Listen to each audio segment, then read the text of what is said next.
Hello everyone, welcome to Desert Succulent. And for tonight, join me as I pack your order. So this one is an example of an imported succulent that was ordered to us, and this one is bound for Las Piñas. So we will be packing it, then we will be sending it tomorrow. So after checking na okay yung ating mga succulents, then we are now ready to wrap them. So it's the same thing as we are doing before. So making sure na all parts would be covered nitong ating tissue paper.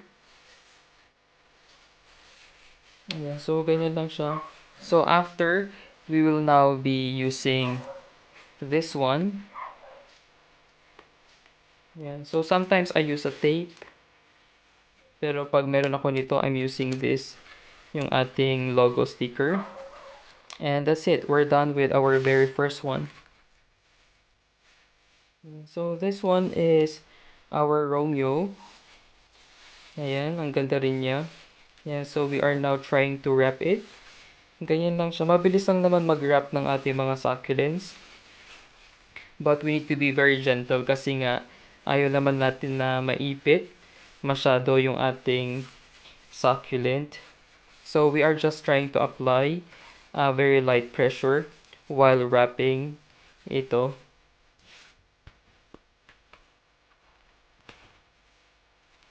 Yeah, so dalawa na agad ang ating natapos. So this one is our bluebird, and I'm thinking of going live sana while doing this, but then baka mas matagalan pa ako sa pag-wrap.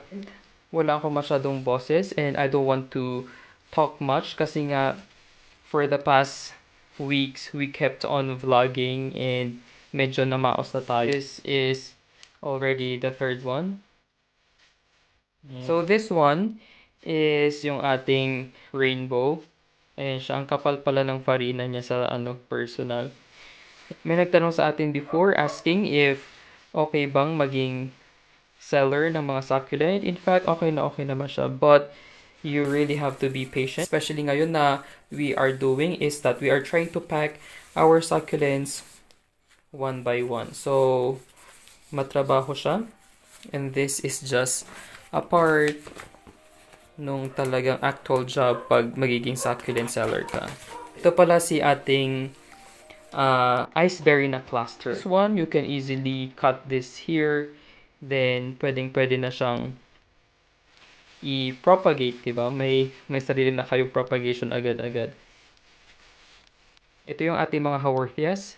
How I wish I also have one. So, for the next na mga batches, I will also be ordering mine since magaganda pala sila sa personal. Ang maganda dito is that I can see yung mga actual na mga succulents firsthand before I can finally order, diba? Mahirap kasi sometimes sa mga pictures, diba? We are expecting too much. Then sa personal magkaiba pala. Although yung mga batch na ito, yung mga pictures are actually very similar sa actual na mga items. And in fact, mas maganda pa sila since sa picture medyo pixelated, diba yung mga binibigay na pictures ng mga suppliers. But right now, it's really nice. Ayan, no? So up close, you would really see the detail nitong ating succulent.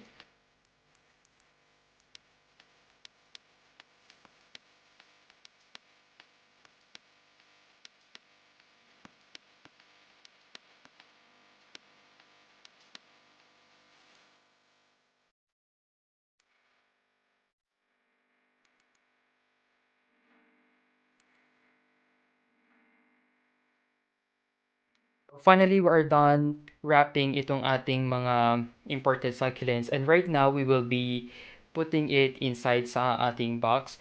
So, we will be setting this aside first. Ganito na yung itsura nila after we wrapped it. And we are now ready to put them inside the box. We are using corrugated box. Ayan. So, all we need to do is put some tape dito.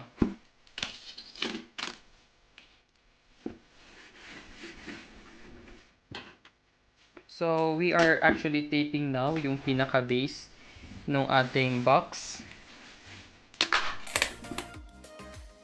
So, ganito na magiging itsura niya. Then, before we put yung ating mga nabalot na succulents, we need to add some newspaper sa pinakailalim. So, this one now will serve as a cushion sa ating mga succulents.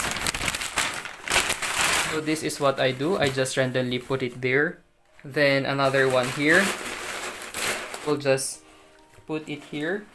Ayan. And I always make sure na hindi sila crowded or nagsisiksikan kasi once we do that, there is a big chance na masira sila while inside the box. Madami pa ring empty spaces sa gilid-gilid kasi we will be putting newspapers again dyan to secure yung ating mga succulents. Especially while in transit, there is a chance na maalog sila or for example, mahulog, ganyan.